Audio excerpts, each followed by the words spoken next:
Yes, we try it again. Let's try it again, again. So technical issues, yeah, it can happen. So, like I was saying in the last session, so I have to do it over again. So I was in a little bit about myself. I was for long years in corporate business world, and eventually I ended up in a burnout, a divorce, and also lost my job. So that was really a moment in my life that I had to think about what am I going to do with my life. Yes, so that was not a very positive look at your life at that moment. So I decided to become a therapist, life coach, and hypno regression therapist and life coach.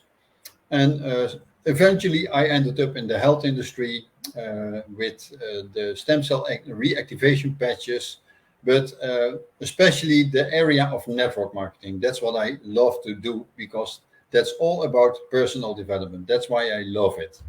Yeah, so last week, I was talking about Bob Proctor. He died 1 year ago at February the 4th, and I dedicate all his 11 forgotten laws to Bob Proctor, and I'm sure that he is still around here. So, but very valuable because at a certain point in my life, I was really messed up, and I listened over and over and over again to the 11 forgotten laws, and that really helped me in my process. Yes. So, about 11 forgotten laws. So,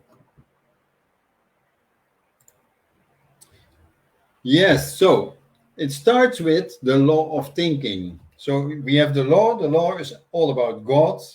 Uh, that's what he calls the law, and it's from the book of um, from Raymond Holliwell. Raymond Holliwell was a spiritual teacher, and the 11 Forgotten Laws are actually from the book of Raymond Holliwell, Working with the Law.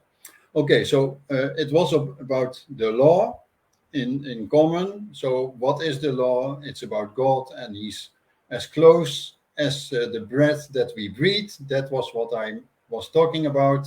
And a lot of people think it's God is far away, but He's as close as the breath that we take.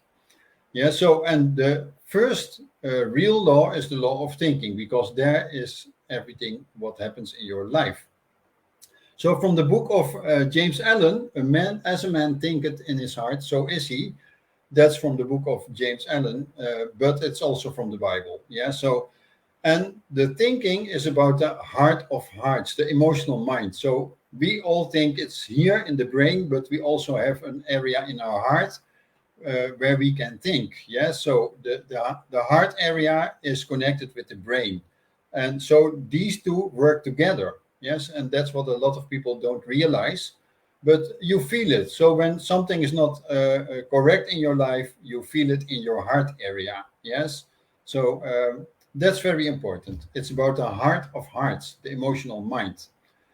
So, and what is very important, we are programmed genetically and environmentally to the product of someone else, this habitual way of thinking, and that's horrible, but that's the way it is. So when we are a child, up to the age of 7 years old, we absorb everything without validating. So we absorb everything. So when there's a lot of negativity happening up to the age of 7, yes, then we all absorb that without even validating if it's true or not. So we are like a sponge. Yes, we absorb everything.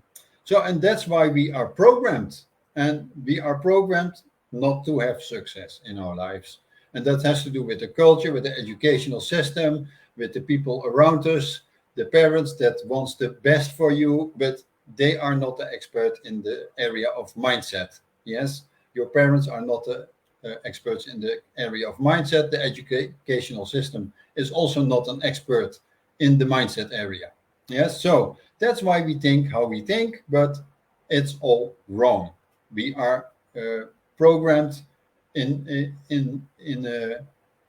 a way that we don't progress in life. So the third point is if man's not thinking, he's not growing. So a lot of people are thinking that they are thinking, but the mind is busy. And if the mind is busy, that's not thinking. Yes. We are talking here about structural thinking. Yeah. And when we think structural, we can grow. So, and but that's why most people are stuck. They uh, are very busy in the mind, but that's not productive thinking. So thinking is really analyzing things and to try to improve what we do, because yeah, when we keep doing what we are doing, we keep getting what we are getting. So, and what is an important question is, what do we really want? So let me see if I can. So what do we really want? And that's a question that a lot of people don't know. They don't know their purpose in life. So you can ask 20 people on the street, what is your purpose in life? And they don't know the answer. So the same question was what Earl Nightingale did 60 years ago. He asked people, why are you going to your work? Yeah, because everyone else does it. Yeah, that's why we have to provide for our family. But that's not maybe not the reason, the real reason why you go to your work. Yes. So that's very important. What do we really want? Yeah, and the system is developed in a way that we are discouraged to go after what we want. So um, we are programmed not in the best way.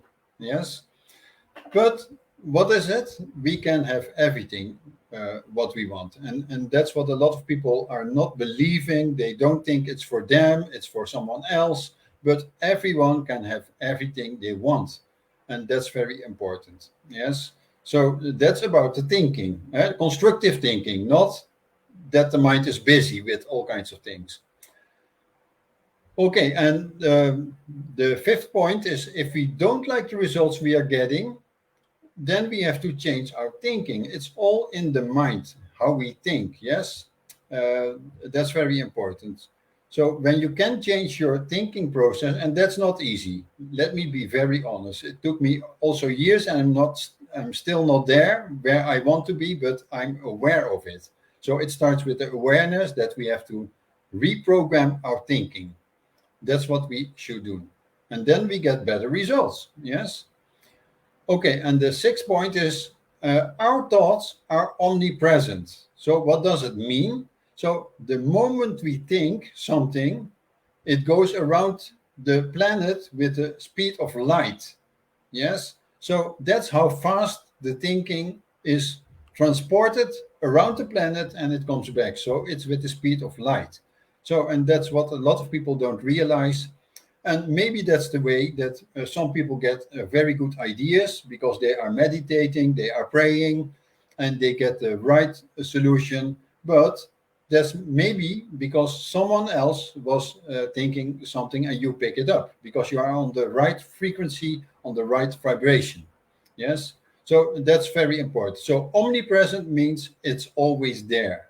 Yeah. Everywhere you go, it doesn't matter, even in your sleep. Yeah. Even on your vacation. So all places in the same time. So, and what is very powerful, that's point seven, our memory has to recognize a picture we see. So we are programmed to see pictures, yes? We don't see with our eyes, we see with our mind. So that's why visualization, imagination is very powerful. Napoleon Hill is talking about that. He has a whole chapter about that in Think and Grow Rich. So it's about what we picture in our mind. So, and our mind sees things. It's not our eyes. Yeah, it's pure physical, the eyes. So, and that's very important. Okay, and point eight, it's our power to think that determines our state of living. So, how we think determines our success, and that's very important. Yeah. So, but how can we do that? How can we change our thinking? When we change our thinking, um, then our whole life starts to move in a positive direction. So successful minded people, they help success come their way. Yes, and that's because they think positive. Your brain can only do one thing at a time. That's thinking positive or thinking negative. So you have to train yourself, your mind, to as soon as you think something negative, to change it to in a positive way. So, and that's not easy. I can tell you that's not easy because I'm already doing that for years. I'm still not there where I want to be. But you need to be aware. It starts with awareness that you have to change your thinking. And that's all about the law of thinking. So when you can change that, everything changes in your life. It's very easy. So, and you can always escape your past now, because that's the topic. That's the name of my Facebook page. Escape your past now, and you can always do that. Every moment you can escape your past now, but you need to be aware of it. You need to take a decision, and that's very important. Yes. So. We are going to cover all the laws of the 11 forgotten laws. So next week there's another one, and we will cover that one. So it's a whole chapter. You can also find the 11 forgotten laws on YouTube, so you can see it for yourself. But I made a little compression of the whole chapter because it's more than what you see here. But the most important points I captured here. And yeah, I hope it was a valuable lesson for everyone. And hopefully, you can also place a comment, or you can ask questions in the Facebook group. You can also connect with the YouTube group, with the YouTube channel. In the YouTube channel, you can place your comments, you can place your questions, and I will answer every question. Yes, so. Next time we see the other law, the law of attraction. That's also a very popular law, but a lot of people don't understand the law of attraction. That's why a lot of people are busy with the law of attraction, but they still don't attract the things in their life. So that's for next week. See you next time. Put your comments in the Facebook group or in the YouTube channel, and or your questions, and I will answer every question. Okay, see you next time.